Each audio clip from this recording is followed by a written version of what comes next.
The notification lit up my phone at 2:47 a.m. That harsh, jarring buzz that cuts through even the deepest sleep. An Amber Alert.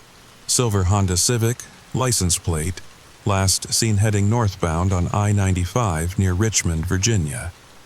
I almost swiped it away. Almost. But something made me pause. The child's name. Emma Rodriguez. 7 years old. Brown hair, green eyes. 4 feet tall. My hand started shaking. I don't have children. Never have. But I knew that description, because 32 years ago that was me. Same name, same age, same exact description. Even the same city. The really strange part. I was looking at my own childhood photo on that alert. If you're listening to this right now, comfortable in your bed, maybe with your phone charging on the nightstand, I need you to do something for me. Check your Amber Alerts. Are they turned on? Good. Now, are you absolutely certain you know what they're really for? Because I thought I did. Until that night changed everything. And now, our story begins. My name is Emma Rodriguez. Well, it is now. It wasn't always. But we'll get to that. I live alone in a modest apartment in Charlottesville, Virginia. Nothing fancy, just a one-bedroom with creaky floors and windows that whistle when the wind picks up. I work remotely as a data analyst, which means most of my human interaction happens through Slack messages and the occasional video call. It's a quiet life. Predictable, safe, or at least, it was. That Tuesday night started like any other. I'd fallen asleep watching Netflix, my laptop still warm on my stomach, when the alert came through. You know the sound. That aggressive, almost angry buzz that Amber Alerts make. Different from any other notification. Designed to wake you up. Designed to get your attention. I grabbed my phone, squinting at the too bright screen. My eyes were still adjusting when I saw it. The photo, a school picture. One of those ones with the cloudy blue background that every kid in America has taken at some point. The girl in the photo was smiling, showing a gap where her front tooth should be. She wore a purple butterfly shirt. I had that same shirt. Still do, actually. Packed away in a box in my closet with other things from my childhood. Things I never look at but can't seem to throw away. The resemblance was unsettling. But it was more than that. The birthmark on her left cheek, barely visible in the photo. I touched my own face, feeling the slight raised skin in the exact same spot. Most people never notice it. You probably wouldn't unless you were looking for it. I sat up, laptop sliding onto the bed beside me. My heart was doing this weird flutter thing, like when you miss a step going downstairs. I read the alert again. And again. Emma Rodriguez, age 7, missing from Richmond, Virginia. Last seen wearing jeans and a red jacket. Maybe in the company of an unknown adult male. If you have any information, Richmond. I grew up in Richmond, moved away when I was 8. Or at least that's what I'd always been told. My parents said we left for my dad's job. Phoenix first, then Seattle, then finally here to Virginia when I was in college. But not Richmond. Never back to Richmond. I did something stupid then. I know it was stupid, but I couldn't help myself. I called the number on the alert. 3 rings, 4. Then a voice. But not what I expected. Not a police dispatcher or FBI agent. The voice was soft, female, familiar in a way that made my skin prickle. "Hello, Emma." I almost dropped the phone. Who is this? You don't remember me, do you? That's okay. You were very young, 7 years old. This is about the alert. The missing girl. There is no missing girl, Emma. There never was. The alert is for you. I laughed. It came out sharp and nervous. That's insane. I'm 39 years old. I'm not missing. I'm in my apartment. Are you sure about that? Really sure? When was the last time you left? When was the last time someone besides delivery drivers saw you? I opened my mouth to answer and couldn't. When had I last gone out? Yesterday? No, I'd worked from home. The day before? Also home. The weekend? I tried to remember and found only fog. This isn't real, I said. This is some kind of prank or... Check your laptop, Emma. Check your work messages. Still holding the phone, I reached for my laptop. My Slack was open. Dozens of messages, all from coworkers I didn't recognize. Names I'd never seen before. The timestamp on the latest message, October 15th, 1999. That was impossible. Slack didn't even exist in '99. I didn't have a laptop in '99. I was 7 years old in 1999. Are you beginning to understand? The voice asked. No, I don't understand anything. The Amber Alert system was established in '96, but that's not really what it's for, Emma. It never was. It's for finding people like you, people who slipped through. Slipped through what? The line went quiet for a moment. Then, reality. I hung up, threw the phone across the room, actually. Heard it hit the wall with a satisfying crack. Then I sat there in the dark, breathing hard, trying to convince myself I was having some kind of breakdown. Stress from work, too much isolation, too much time alone in this apartment. The laptop screen was still glowing beside me, those impossible messages still there. I clicked on one. Emma, where are you? You were supposed to submit the Patterson report hours ago. Patterson report? I didn't know any Patterson. I didn't have any reports due. I scrolled up, more messages, days worth, weeks, all discussing projects I'd never heard of, referencing meetings I'd never attended, from people I'd never met. But the weird thing, the really weird thing, was that I could almost remember them. Like when you wake up from a dream and the details are right there, just out of reach. I knew that Sarah from accounting liked her coffee with 3 sugars. I knew that Mike always scheduled meetings for 2 p.m. because that's when his kids napped. I knew these things, but I'd never learned them. My phone buzzed from across the room. Still working despite the throw. Another Amber Alert. I didn't want to look. Every instinct told me to leave it alone. But you know how it is. Sometimes the thing you're most afraid of is the thing you can't look away from. I picked up the phone. Cracked screen, but still functional. The new alert was almost identical to the first. Same photo, same description, but the location had changed. Last seen in Charlottesville, Virginia, Hillcrest Apartments, Building C. That was my building. My apartment was in Building C. The phone rang immediately, same unknown number. Don't hang up again, the voice said when I answered. We don't have much time. Who are you? My name is Detective Mills. I've been looking for you for 32 years. That's impossible. I'm not missing. My parents, they know where I am. I talk to them every week. When did you last talk to them, Emma? I started to say Sunday, but was it Sunday? I couldn't remember the conversation. Couldn't remember dialing. The last clear memory I had of talking to my mother was Christmas, I whispered. I remember Christmas. Which Christmas? I couldn't answer. They all blurred together, the same conversation maybe. The same jokes about me still being single. The same promise to visit soon. But when was soon? When had I actually seen them? Emma, I need you to listen very carefully. You're stuck.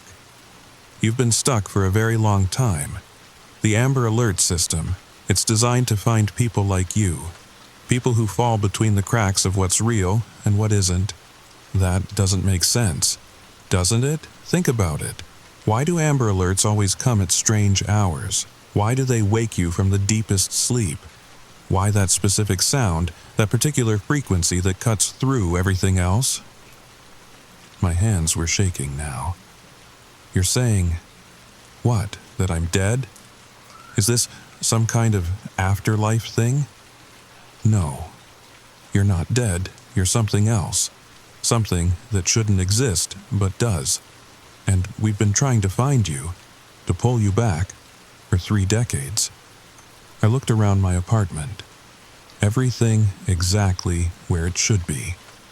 My coffee mug on the counter, my shoes by the door, the photo of me and my college friends on the bookshelf. I walked over to the photo, picked it up.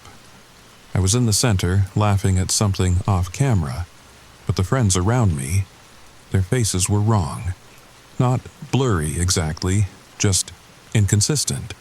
Like an AI trying to generate people but not quite getting it right. The Amber in Amber Alert, Detective Mills continued. It's not just a name. Amber preserves things. Insects trapped for millions of years, perfectly preserved but completely removed from time. That's what happened to you. When I was 7. When you were 7. October 15th, 1999. You were walking home from school. You remember that day? I did, suddenly, crystal clear. I did. It had been cold for October. I was wearing my red jacket, the one from the alert. I'd stayed late for art club. The sun was already starting to set. The streets were empty except for, there was a van, I said. No, that's what you were supposed to remember. That's the story that makes sense, but that's not what happened. Then what? You found something, a crack, a space between seconds, and you stepped through. I need you to understand something about memory. It's not a recording. It's more like a story we tell ourselves, over and over until we believe it's true. But sometimes the story has holes. As Detective Mills talked, I remembered, not all at once, but in pieces, like a puzzle coming together in reverse. The walk home from school, the red jacket, the October air that smelled like dying leaves and distant fires. But there was something else, a sound that wasn't quite a sound, a color that wasn't quite a color, and a door that wasn't quite a door. It was in the alley between the drugstore and the laundromat.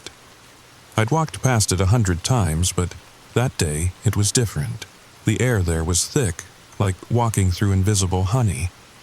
And there was this gap, not in the wall, in the everything.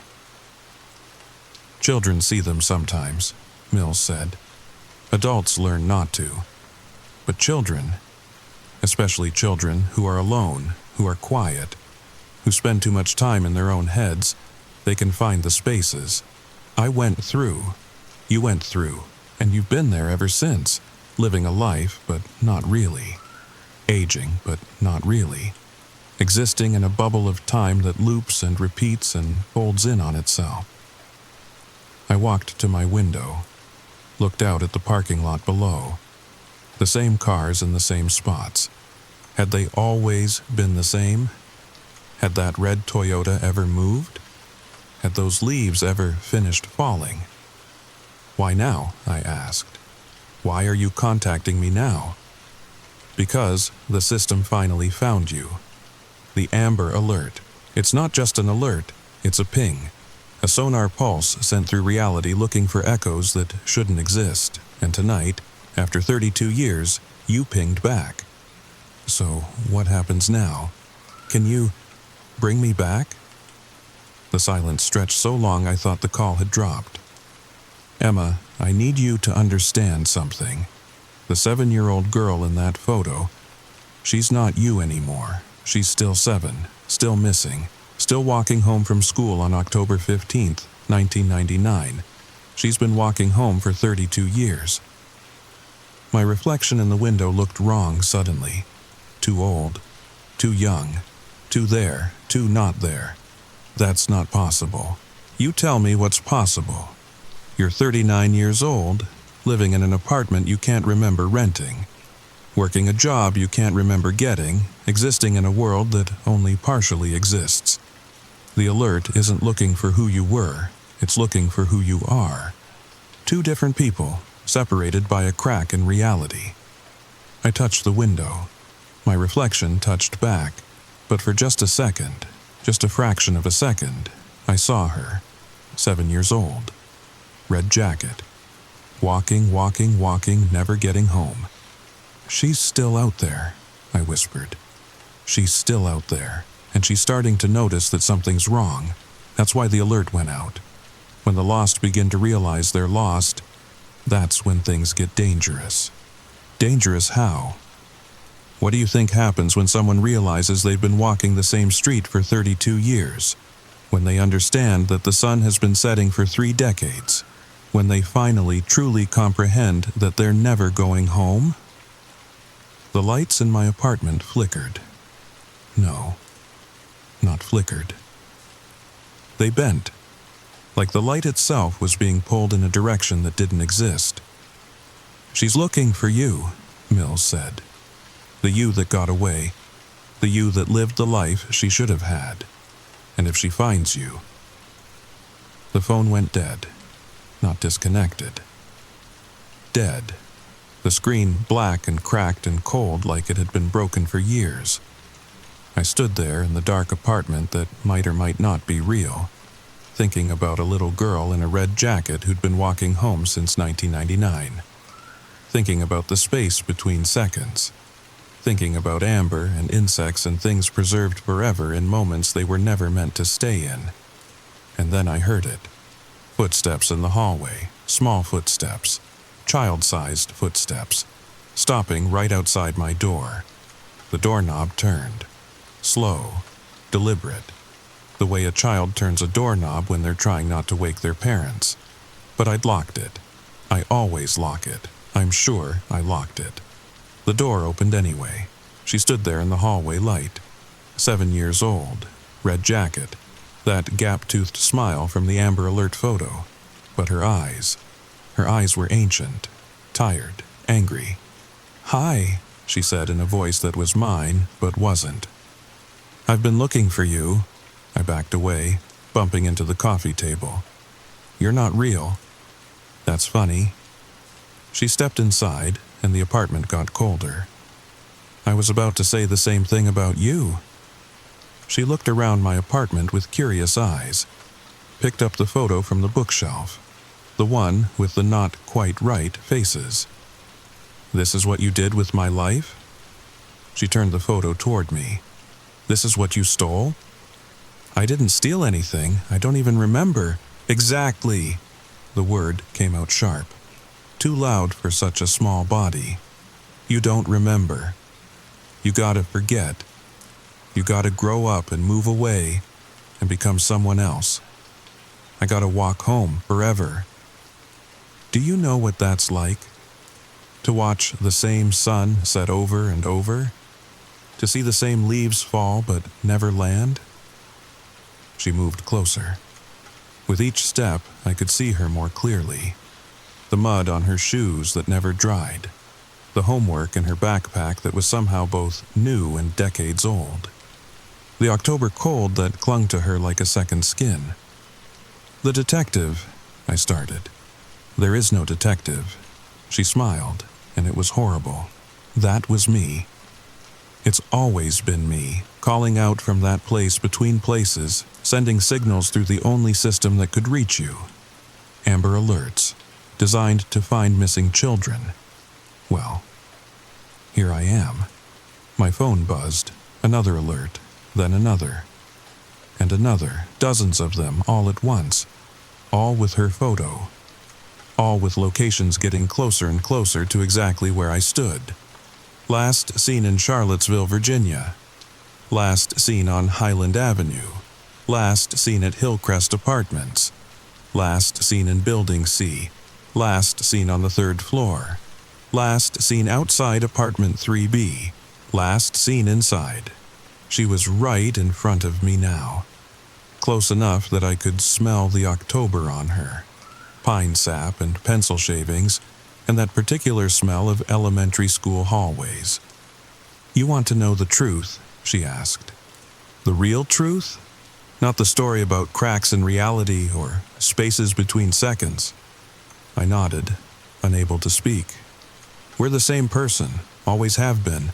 But that day, October 15th, 99, something split. Maybe I did find a crack. Maybe there was a van. Maybe I just stood at a crossroads for 1 second too long and reality couldn't decide which way I went. So I went both ways. You gotta walk forward. I had to stay behind. She reached out and touched my hand. Her skin was ice cold and burning hot at the same time. But here's the thing about splits, she continued. They're not supposed to last. One version has to win. One story has to be true. And for 32 years, yours was winning. You got to be real, while I got to be the echo. The might have been. The ghost in the alert system. The apartment was fading around us. Or maybe coming into focus. I couldn't tell anymore. But ghosts get stronger, she said. Every time someone reads an Amber Alert and feels that little chill. Every time a parent holds their child a little tighter. Every time someone thinks, what if that was my kid? I get a little more real, and you get a little less. I tried to pull my hand away, but I couldn't. Or maybe I didn't want to. Because I could feel it now. The weight of 32 years of walking home. The exhaustion of existing in a single moment stretched into decades. So, what happens now? I asked. She smiled, that gap-toothed, 7-year-old smile. Now? Now you get to walk home, and I get to finally arrive. The world twisted, folded, unfolded. And suddenly, I was standing on a street in Richmond. October 15th, 1999. The sun setting. My red jacket too warm for the weather. My backpack heavy with homework I'd never complete. I started walking because that's what I do, what I've always done, what I'll always do. Somewhere, in an apartment in Charlottesville, a 39-year-old woman is waking up, checking her phone, going to work, living the life I thought was mine. And somewhere, in every phone in America, an Amber Alert waits. Patient, watching, ready to sound when the next child finds a crack in reality, ready to ping through the spaces between seconds, looking for echoes that shouldn't exist. But here's the thing I've learned after 32 years of walking the same street, we're all walking home. Some of us just take longer to arrive, and some of us never arrive at all. My phone buzzes. 3:15 a.m., an Amber Alert. I almost swipe it away, almost. But then I see the photo. A little boy this time. 8 years old, blue backpack. Last seen walking home from school in Portland, Oregon. Last seen 27 years ago. I sit up in bed, my bed that might be real, might be mine, might be neither. And I read the alert carefully, because now I know what they really are. Not warnings, not searches, invitations. The boy in the photo looks tired. He's been walking for so long. And somewhere, in an apartment or a house or a life that should have been his, another version of him is starting to notice that something's wrong. That his memories don't quite fit. That the faces in his photos aren't quite right. That he can't remember the last time he actually left his home.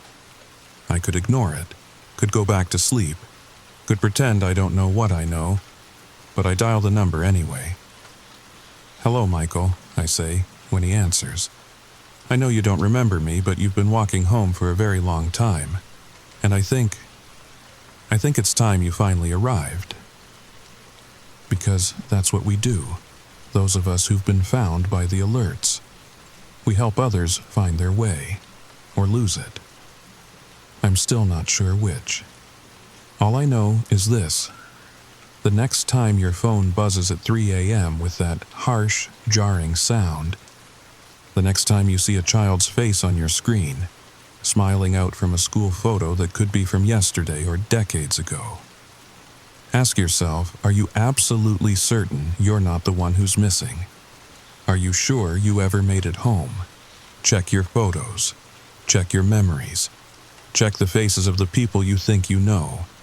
And whatever you do, Don't answer if she calls, because sometimes the Amber Alert isn't looking for a missing child. Sometimes it's looking for you, and once it finds you, once you answer that call, you might discover you've been walking home for much longer than you think. Sweet dreams, or at least, try to have sweet dreams, because I haven't told you everything yet. There's more. There's always more. It's been 3 months since I answered that call. 3 months since I helped Michael find his way home, or lose it. I'm still not entirely sure which, but I've learned things. Things about the alerts, things about the system, things I probably shouldn't know. You see, there are others like me, hundreds of us, maybe thousands. We have a name for ourselves, the Found. Those who answered the alert and survived the convergence. Those who somehow managed to stay in this reality when our other selves came calling. We communicate through the alerts themselves. Hidden messages in the license plates. Codes in the timestamps. A whole network of people who exist between the cracks, watching for others who might slip through. But here's what keeps me awake at night. What makes me check my locks 3 times before bed and avoid mirrors in the dark. The alerts are getting more frequent. When I was young, back in the real 1999, Amber Alerts were rare. Special, something that made everyone stop and pay attention. Now they come weekly. Daily sometimes. And not all of them are real. I mean, not real in the traditional sense. The Found have a theory. We talk about it in our encrypted chat rooms, in messages that delete themselves after reading, in conversations that technically never happen. The theory goes like this: reality is getting thinner. Whatever barrier exists between our world and that other place, the place where time loops and children walk home forever, it's breaking down. The cracks are getting wider, more people are slipping through, and worse, more things are slipping back. Because it's not just lost children trying to reclaim their lives. There are other things in that space between seconds, things that were never human to begin with, things that learn to mimic the alerts, to use them like fishing lures, drawing in anyone who answers. Last week, I got an alert for a child that couldn't exist. The math didn't work. Missing since 1987, but only 5 years old. Born in 2019. Last seen tomorrow. The photo was wrong too. It kept changing every time I looked at it. Different child, same smile. Like something was trying to remember what a child looked like and couldn't quite get it right. I didn't answer that one, but someone did. Someone always does. Their name was Janet. She was part of our network. She thought she could help, thought she understood the rules, but there are no rules in the spaces between. Only suggestions, only habits that reality hasn't broken yet. Janet's last message was just 3 words. It's not her. Then nothing. Her account deleted. Her existence questionable. I tried to look her up, tried to find proof she'd ever been real. But the internet had forgotten her. Like she'd been edited out. Or like she'd never been edited in to begin with. But I remember her. The Found always remember. It's our blessing and our curse. We remember the people who slip away, the ones reality forgets. We're the only proof they ever existed. And we're disappearing too. One by one, answering calls we shouldn't answer. Opening doors we shouldn't open. Helping children who aren't really children find their way to places that aren't really home. The woman I spoke to, Detective Mills who wasn't Detective Mills, my younger self who spent 32 years walking home, she told me something before the convergence. Something I didn't include in my first account because I didn't want to believe it. She said, "This isn't the first time. You've answered before. You've been found before. But you keep forgetting. Every time the alert sounds, every time you answer, you reset. You think you're helping, but you're just feeding the system, making it stronger, making the cracks wider." I wanted to ask her how many times, how many resets, how many versions of me have sat in this apartment typing this story, trying to warn others about the alerts. but I was afraid of the answer. Afraid that this moment, right now, has happened before. Will happen again. Is happening always. The alerts are evolution, you see, not technological evolution. Something else. They're reality's immune system, identifying anomalies, quarantining them, processing them. And we're the white blood cells, the found, programmed to respond, to investigate, to clean up the messes where reality bleeds through. But immune systems can turn on themselves. Autoimmune disorders of existence. And I think that's what's happening now. The system is overreacting, seeing threats everywhere, sending out alerts for children who were never missing, for places that never existed, for dangers that haven't happened yet. Or maybe we're the disease. Maybe every person who's ever answered an alert, who's ever felt that chill of recognition, who's ever wondered, what if? Maybe we're contaminating reality just by observing it. Quantum mechanics has the observer effect. The act of observation changes the outcome. So what happens when millions of people observe a child who exists in two states at once? Missing and found. Then and now. Real and not. We collapse the wave function. We force reality to choose. And sometimes reality chooses wrong. There's a phrase we use in the found. A warning, a prayer. Maybe both. Don't answer the amber. Because amber preserves, yes, but it also traps. And once you're caught in that golden resin of frozen time, once you've answered that call and felt reality shift around you, you're preserved too, trapped between the real and the not, forever checking your phone at 3 a.m., forever wondering if you're the one who's really missing. I should stop writing now, should delete this, should pretend I never learned what I've learned. But I can't, because my phone is buzzing. Another alert, another child, another impossible timestamp, another wrong location, another face that's almost familiar but not quite. And despite everything I know, everything I've warned you about, I'm going to answer, because that's what the found do. We answer. We always answer, even when we know we shouldn't, especially then. So I'll leave you with this, dear listener.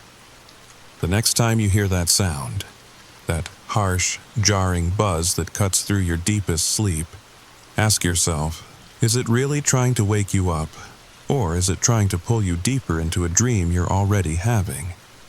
A dream where children walk home forever, where time loops and folds and breaks, where you've been missing for years but nobody's noticed yet, not even you.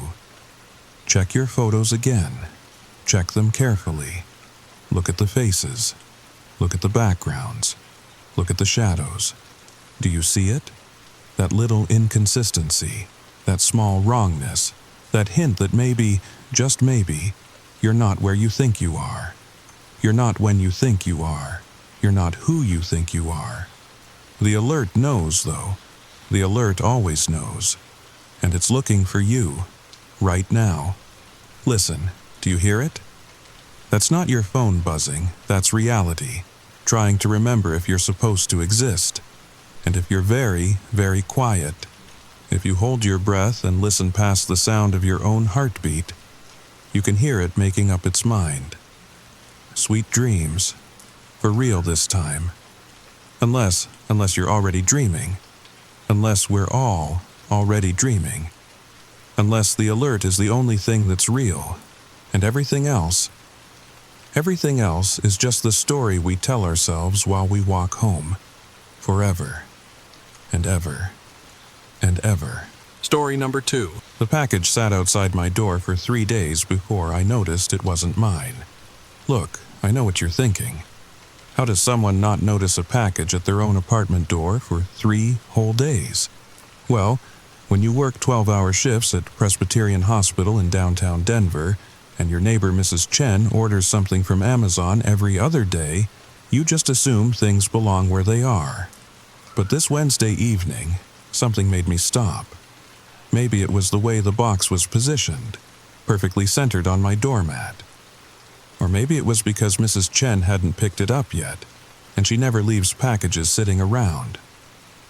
I bent down, squinting at the shipping label in the dim hallway light. The address read, Apartment 4B, 1847 Larimer Street. That was my address. My name, though, Sarah Mitchell, was nowhere on it, just the apartment number. The return address was smudged, like someone had deliberately rubbed it with their thumb. Before we dive into what happened next, let me ask you something. Have you ever felt like your safe space, your home, suddenly wasn't yours anymore? Like you're sharing it with something you can't see?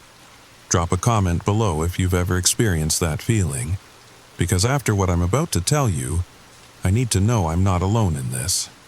Now, let's get into the story. I should have left the package alone. That's what any rational person would have done.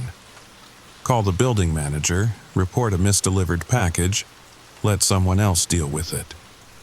But after 3 straight days of double shifts, dealing with emergency room chaos, my judgment wasn't exactly stellar.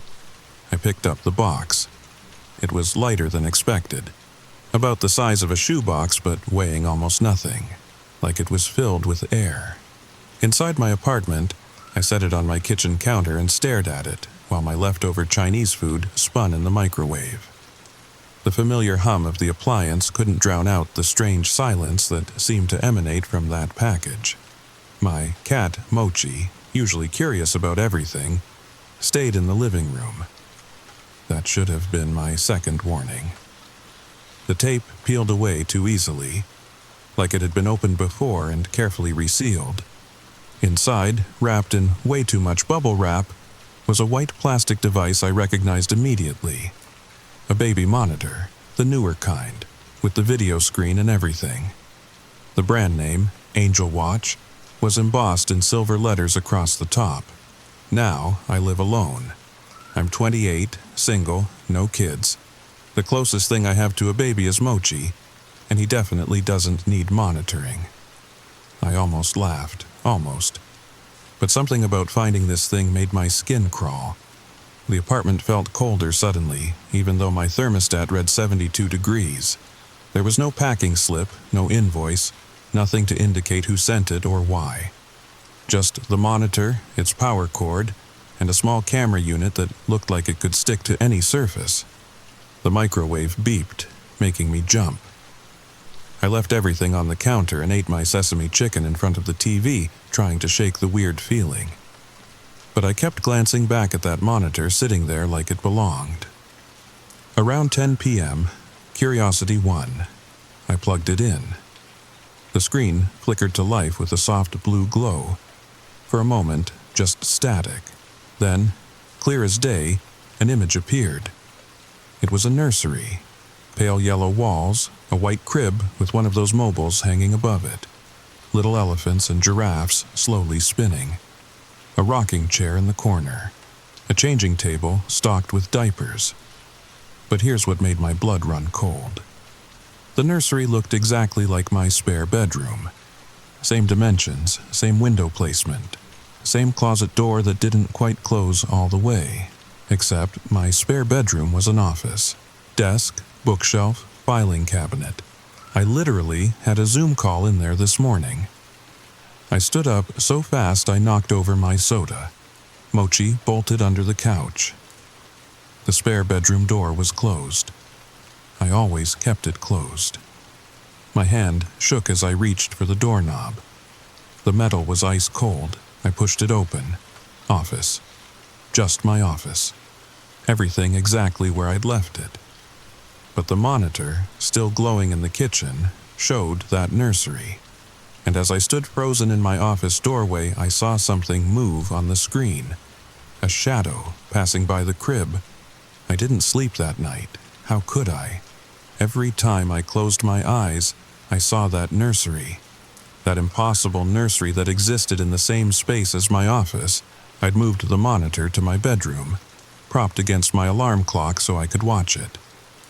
The nursery remained empty most of the time, but every hour or so, that shadow would drift past. Sometimes it lingered by the crib, sometimes it sat in the rocking chair. By morning, I'd convinced myself it was some kind of mistake. Maybe the monitor was picking up a signal from another apartment. Maybe someone in the building had a baby, and somehow the frequencies got crossed. That had to be it. I called in sick to work. First time in 2 years. "Sarah, you sound terrible," Dr. Hoffman said over the phone. "Take the day. We're overstaffed anyway." Overstaffed at Presbyterian? That never happened, but I didn't argue. I spent the morning researching the Angel Watch brand. Nothing. No company website, no Amazon listings, no reviews. It was like it didn't exist. Around noon, I knocked on Mrs. Chen's door. "Sarah, you look pale. Are you eating enough?" Mrs. Chen, 73 and barely 5 feet tall, had adopted me as her surrogate granddaughter the day I moved in 3 years ago. "I'm fine, Mrs. Chen. Hey, did you order anything recently that might have been delivered to my door by mistake?" She shook her head. "No, dear. All my packages came." "Why? Did you get something?" "Just a mix-up, no big deal." But she grabbed my wrist as I turned to leave. Her fingers were surprisingly strong. "Sarah, you be careful. This building, it has history." "What kind of history?" She glanced down the hallway, then pulled me inside her apartment. "You know about the fire?" I shook my head. 1993, 4th floor. A young couple with a baby. The smoke alarms didn't work. The parents got out, but she didn't need to finish. "Which apartment?" I asked, though I already knew the answer. 4B. My apartment. I mumbled something about needing to go and practically ran back to my door. Inside, the monitor had moved. I'd left it on my nightstand, but now it sat on my coffee table, facing my office door. On the screen, the nursery was different. Toys scattered on the floor. The mobile spinning, though there was no one there to wind it. And in the crib, I moved closer, squinting at the tiny screen. There was something in the crib. Under a yellow blanket, something small, something that wasn't moving. The image flickered, went to static, then came back. The crib was empty, but on the wall behind it, in what looked like crayon, were words. "She's still here." I grabbed my phone to take a picture, but the screen went black. When it came back on, the nursery was normal again. Pristine, empty, waiting. That's when I heard it. Crying, soft, muffled, like it was coming from very far away, or from behind a wall. It was coming from my office. I stood outside the door for 5 full minutes, hand on the knob. The crying continued, rhythmic, desperate. The sound every parent knows means something is wrong. But I didn't have a child. I pushed open the door. Silence. Just my office. Afternoon sunlight streaming through the window, making everything look normal, safe. But the air smelled different, like baby powder. That night, I set up my laptop to record the monitor. I needed proof I wasn't losing my mind. Needed something tangible to show, to make sense of what was happening. Mochi hadn't come out from under my bed all day. Even his favorite treats couldn't coax him out. Animals know things, don't they? They sense what we can't. At exactly 3:17 a.m., I woke to the sound of a lullaby. Not from the monitor, from my office. The melody was familiar. Brahms' lullaby, but slower, distorted, like a music box winding down. The monitor showed the nursery, but this time, someone was there. A woman in a nightgown, her back to the camera, standing over the crib. She was swaying slightly, like she was rocking a baby, but her arms were empty. I grabbed my phone and started recording the monitor's screen. My hand shook so badly I could barely hold it steady. The woman turned around. I couldn't see her face. It was blurred somehow, like looking through frosted glass, but I could see she was crying, shoulders shaking, one hand reaching toward the camera. Then she spoke. "Where is she?" The words came through the monitor's tiny speaker, clear as if she was standing next to me. Where's my baby? The temperature in my bedroom plummeted. I could see my breath. Please, I can't find her. I've looked everywhere. I wanted to answer, wanted to tell her about the fire, about what Mrs. Chen had said, but my throat felt frozen. The woman moved closer to the camera. Her face became slightly clearer, young, maybe mid-20s. Dark hair, eyes that looked right through the screen, right at me. You can see me, can't you? You can hear me. I nodded, forgetting she couldn't actually see me. Or could she? Help me find her, please. She was just here, in her crib. I only stepped out for a minute just to get her bottle. The image flickered. The woman disappeared. The nursery was empty again. But on my laptop, the recording was still going, and in the playback I could see something I hadn't noticed in real time. In the corner of the nursery, barely visible, was a date on a calendar. October 15th, 1993. The day of the fire. I researched until sunrise. Found old newspaper articles. Tragic fire claims infant's life. Parents devastated after apartment blaze. Investigation reveals faulty wiring in Larimer Street building. The baby's name was Emma, 6 months old. Her parents moved out immediately after. Couldn't bear to stay in Denver. The apartment sat empty for years until the building was renovated in 2001. But something had stayed behind. The next day brought something I hadn't expected. As I was leaving for work, finally feeling stable enough to return, I found Mrs. Chen waiting by the mailboxes, clutching a manila envelope. "Sarah, I need to show you something." Her voice was different, urgent in a way I'd never heard before. Back in her apartment, she spread the contents of the envelope across her kitchen table. Photographs, newspaper clippings, handwritten notes, all yellowed with age. "I wasn't entirely truthful yesterday," she said, not meeting my eyes. "About what I know." The photographs were all of apartment 4B, but from different time periods. Different furniture, different decorations, but the same layout, the same rooms. "This building," Mrs. Chen continued, "it's not just about one tragedy. It's about what happens after. What the building does to process things." She picked up a photograph from 1990s, a young woman with short blonde hair standing in what I recognized as my office, but arranged as a nursery. Rebecca Chen, my daughter-in-law. She lived in 4B for 5 years, longest anyone had ever managed. She understood what the apartment needed. My blood went cold. "She was the woman Tom mentioned." Mrs. Chen nodded. Rebecca wasn't just living there, she was facilitating. Every few months, something would arrive. A package, a letter, sometimes just feelings, impressions, and she would help. Help with what? Connections. The building sits on what my grandmother would have called a thin place, where the boundary between worlds is fragile. Rebecca learned to work with it instead of against it. She showed me a journal entry in Rebecca's handwriting. "Emma's mother came through again last night. Same confusion, same desperate searching. I've tried explaining about the fire, but trauma creates loops. She's stuck in that moment, forever looking for her baby, forever not understanding why she can't find her. Tonight, I'm going to try something different. What happened to Rebecca?" Mrs. Chen's expression grew sad. She helped too many. Started taking on their pain. The grief, the confusion, the endless searching, it became hers.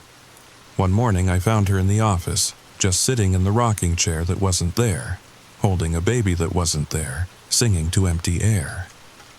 She flipped to the last entry in the journal. "I understand now. The building doesn't create these connections.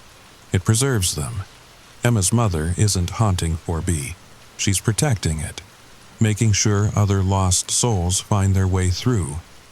But she needs someone on this side to help translate. Someone who can see both worlds.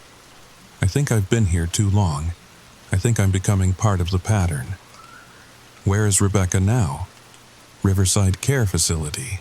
She's not entirely here anymore. Sometimes she talks about babies that need feeding, mothers who need comforting. The staff thinks it's dementia, but I know better. Mrs. Chen gathered the photographs back into the envelope.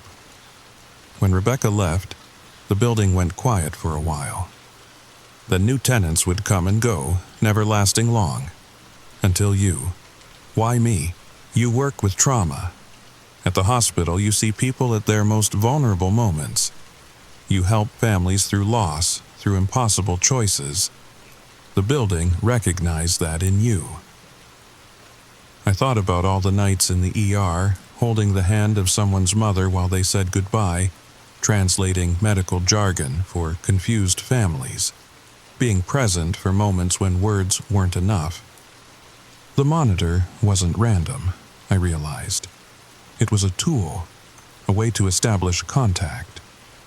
Mrs. Chen smiled sadly. Rebecca left instructions, hidden in the building's maintenance files. She knew someone else would eventually be chosen. She wanted them to have guidance.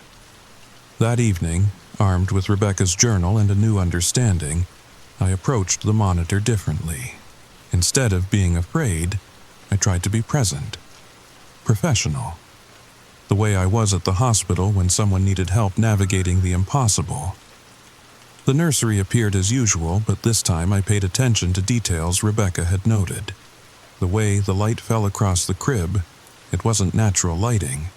It was the glow of flames reflected on smoke. The mobile that spun without wind was actually swaying as if the building was shaking.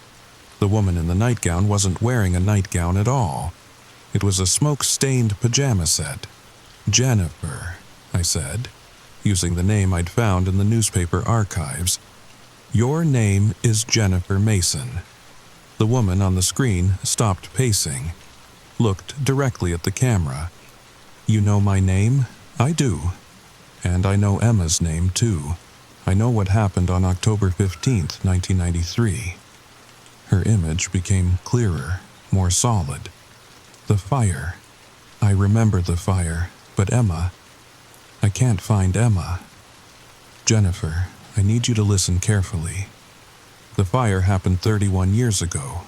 You and Mark got out, but Emma didn't make it out with you. The woman's face crumpled. No, that's not... She's here. She has to be here. I hear her crying. The crying you hear, it's not Emma calling for you, it's you calling for Emma.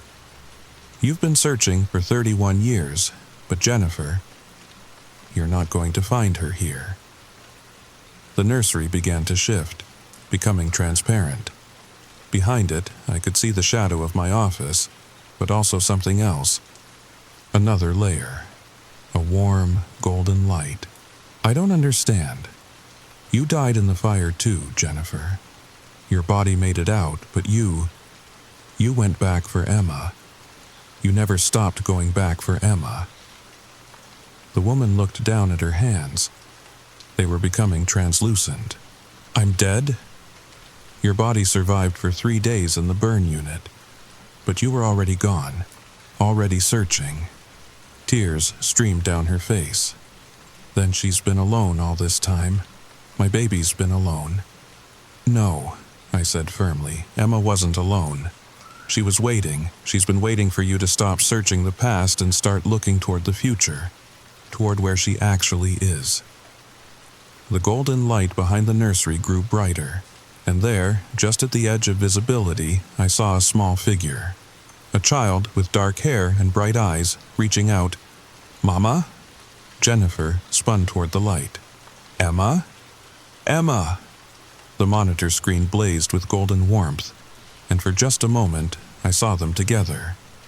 Mother and daughter, whole and happy and free. Then the screen went dark. The next day, I tried to return the monitor. Took it to the building manager, Tom, a guy in his 50s who'd been running the place for a decade. Never seen this before, he said, turning it over in his hands. No one's reported missing a baby monitor. You sure it was delivered here? The label said 4B. He frowned. That's weird. Hey, you know about what happened in your unit, right? Mrs. Chen mentioned a fire. Tom nodded slowly. Yeah, terrible thing. But here's what's strange.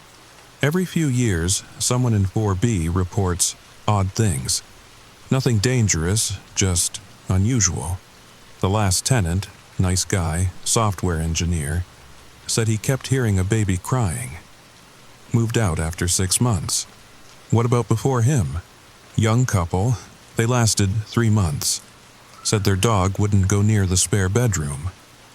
Just like Mochi. Tom, who lived in 4B the longest? He thought for a moment. Actually, there was this woman, Rebecca something. Lived there for almost 5 years back in the mid-2000s. She seemed to, I don't know, understand the place. What do you mean, understand? She said something once about helping, like she was providing some kind of service. Never explained what she meant. That evening, I made a decision. I set the monitor up in my office. If someone was trying to communicate, maybe I needed to listen. Really listen. The screen showed my actual office at first, which was unsettling in its own way. Watching myself set up the camera unit, seeing my own confused face in that little screen. But the nursery never came back. The monitor just showed my office, empty and normal. Whatever connection had existed was broken or completed. That night, Mochi came out from under the bed. He walked straight into the office, something he hadn't done in days, and curled up in a patch of moonlight on the floor. I found a photo the next day, slipped under my door. Old, yellowed at the edges. A young couple holding a baby girl. On the back, in faded pen, Mark, Jennifer, and Emma. First day home, April 1993. I had it framed. It sits on my office desk now. A reminder. 2 weeks later, another package arrived. No return address. Inside, a single sheet of paper with 2 words, "Thank you."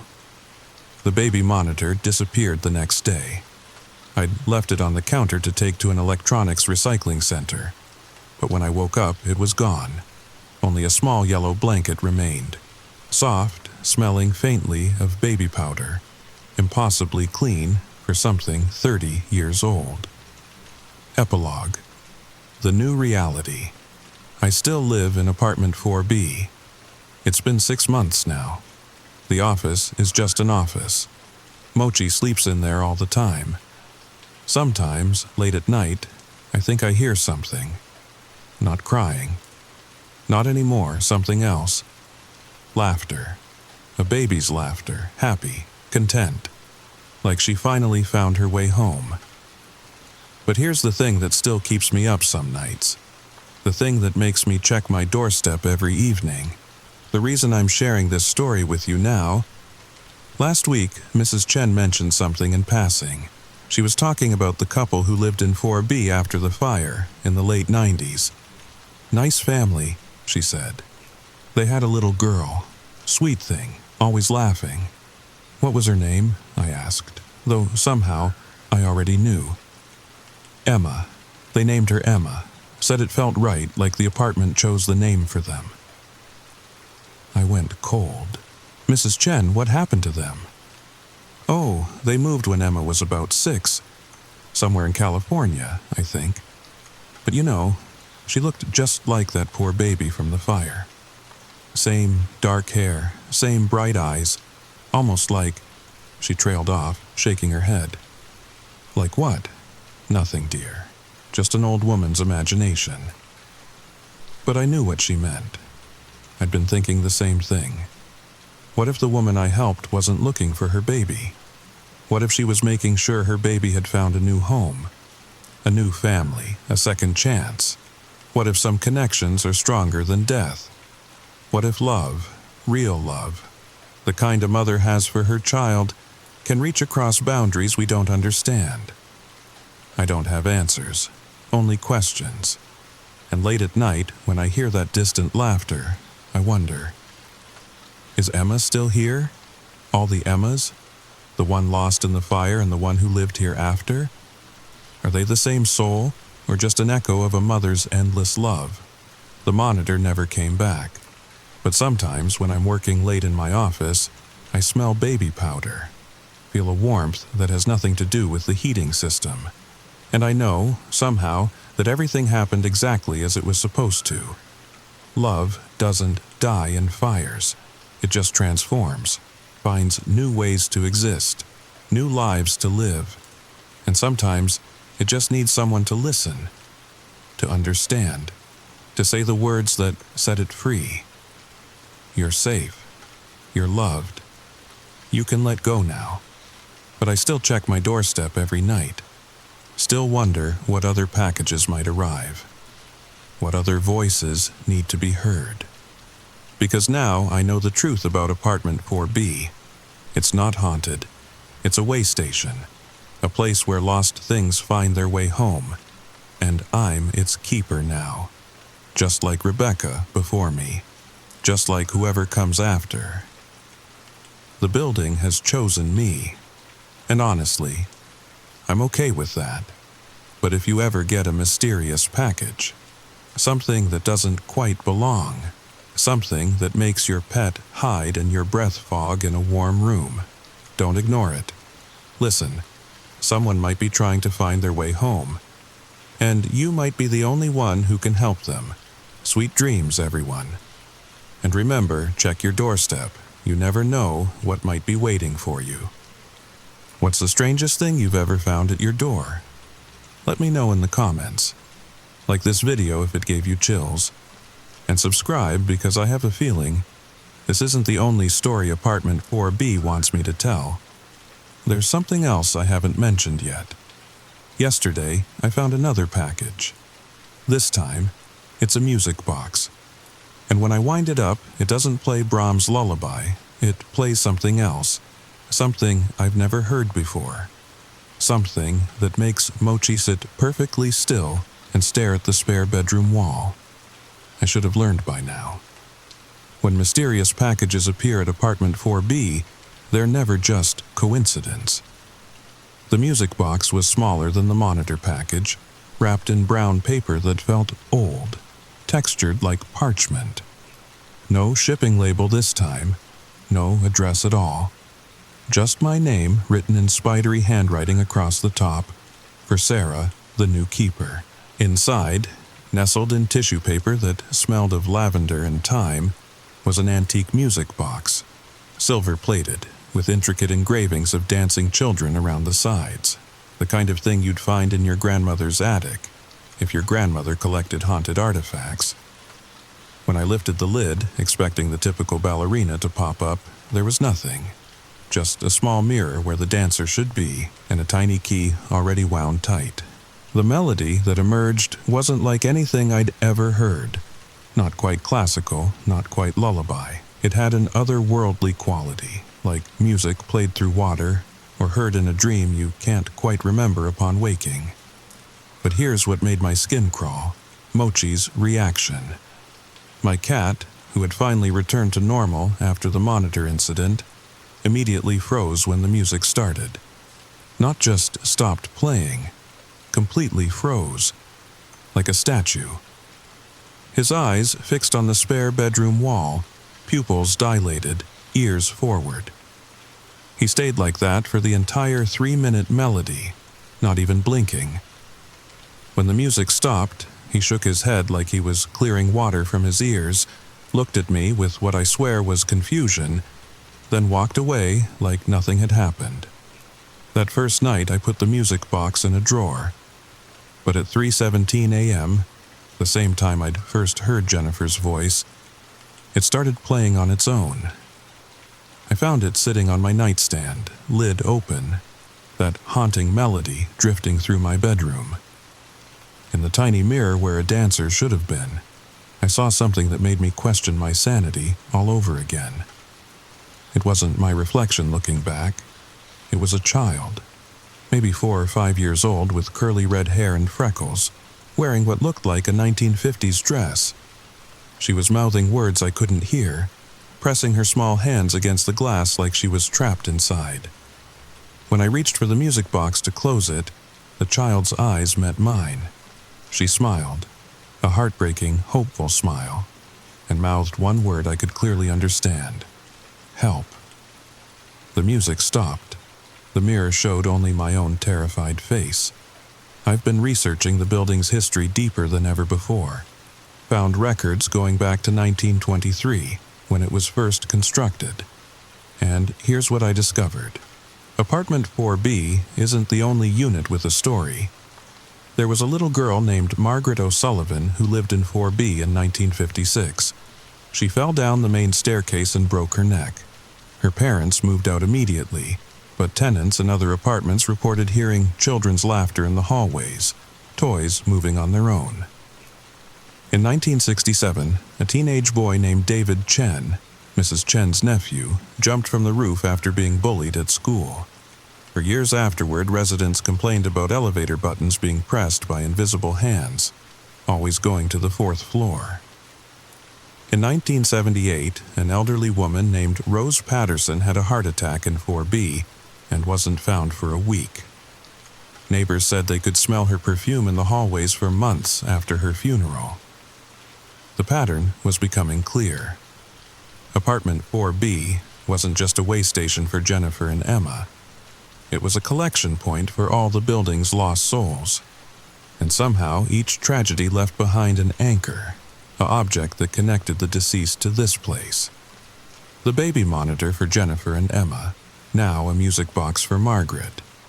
And if my suspicions were correct, there would be more packages coming, more souls needing help finding their way home. I called the number Mrs. Chen had given me for Riverside Care Facility. Rebecca Chen, I told the receptionist. I'd like to visit her. I'm a friend of the family.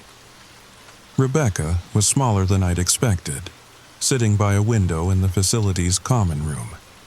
Her gray hair was neat, her clothes clean, but her eyes held that distant look of someone who exists partially in another world. "You're from 4B, she said, before I even introduced myself. Not a question, a statement. "How did you know?" She smiled sadly. "You have the look, the weight. How many have you helped cross over?" "Just one, Jennifer and Emma. But I think there are more coming." Rebecca nodded slowly. "Margaret will be next. Sweet little thing.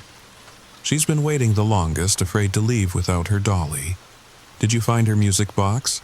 How do you—" "I left instructions, hidden throughout the building, for whoever came after me." She leaned forward, gripping my hand with surprising strength. "Sarah, listen carefully. You can't save them all. I tried. I thought I could carry everyone's pain, everyone's confusion. But the building, it feeds on that energy. The more you take on, the more it needs." "What are you saying?" "Set boundaries. Help them cross over, yes, but don't absorb their trauma. Don't make their pain your pain. That's how I ended up here, speaking to children who died 70 years ago, feeding babies that exist only in memory." Her words chilled me, but they also clarified something I'd been feeling. Since the monitor incident, I'd been having dreams about fires, about searching for things I'd never lost. Jennifer's memories bleeding into mine. How do I help Margaret without losing myself? Rebecca squeezed my hand tighter. "Remember who you are. Remember that you have your own life to live. You're a bridge, Sarah, not a destination. Help them cross, then let them go. But that's a story for next time. If you're brave enough to hear it."